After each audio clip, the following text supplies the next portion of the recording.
हाजीपुर का विकास आज बहुत ज्यादा हुआ है। रामविलास पासवान, हाजीपुर उस इंसान की वरदान है। जो ट्रेनें आ रही थी इस डायरेक्शन में वो हाजीपुर तक तो आ जा रही थी, लेकिन पटना नहीं आ पा रही थी, क्योंकि हाजीपुर और पटना के बीच में बस एक गंगा नदी, और गंगा नदी इतनी विशाल थी, इंजीनियरों ने कहा कि हालत खराब हो जाएगा जी इस पे पुल बनाते बनाते। अभी 10 साल पहले हुआ है कि हाजीपुर से ट्रेन पटना आई, और उस पुल पे भी देखिएगा ना,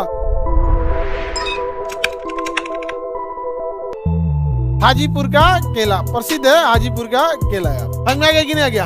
हाजीपुर में बहुत सारे इंडस्ट्रीज हैं, तो हाजीपुर में इंडस्ट्रियल एरिया भी है और बहुत सारी यूनिवर्सिटीज भी हैं, मेडिकल के लिए भी है, इंजीनियरिंग के लिए भी है, मैनेजमेंट का भी है। तो हाजीपुर में एक्चुअल जब शहर बस रहा था आज से 50 साल पहले की बात ना, तो जो ट्रेनें आ रही थी इस डायरेक्शन में वो हाजीपुर तक तो आ जा रही थी, लेकिन पटना नहीं आ पा रही थी, क्योंकि हाजीपुर और पटना के बीच में बस एक गंगा नदी है, और गंगा नदी इतनी विशाल थी, इतनी विशाल कि आज से 50 साल पहले इंजीनियरों ने कहा कि हालत खराब हो जाएगा जी इस पे पुल बनाते बनाते।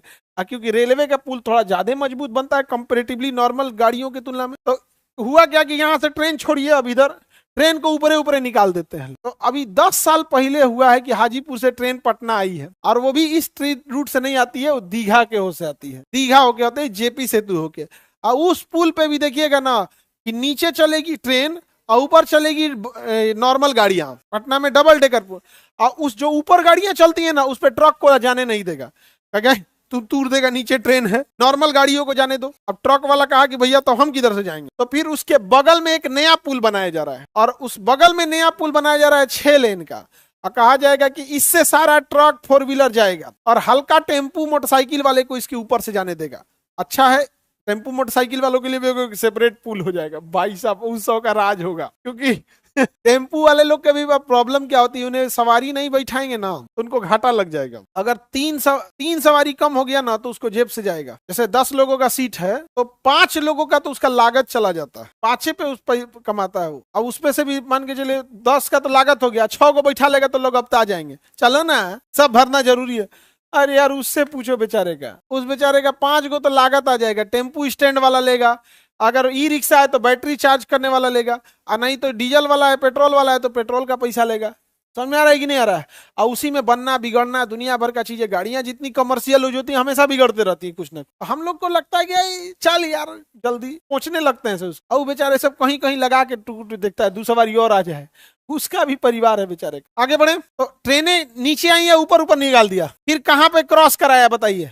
बरौनी में। किस जगह पे ट्रेनें क्रॉस कराया? बरौनी में ट्रेनें क्रॉस कराया था। एक बरौनी में क्रॉस कराता, एक भागलपुर में क्रॉस कराता। एग्जैक्ट यही प्रॉब्लम था, जानते हैं कहाँ पे? कलकत्ता में। उस साइड कलकत्ता, इस साइड हावड़ा। तो सारी ट्रेनें कहाँ आके रुक जाती हैं? हावड़ा। कहाँ आके रुक जाती है? हावड़ा।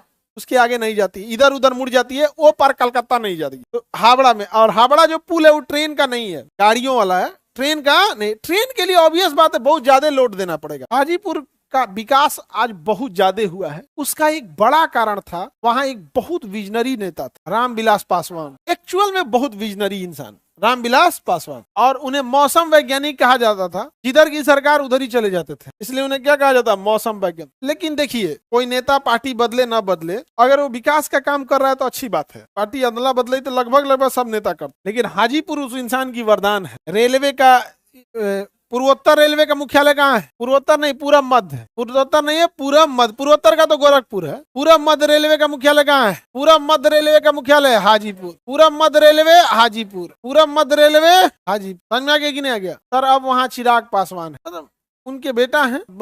रामविलास पासवान की बात अलग थी, दबदबा वाला आदमी थे।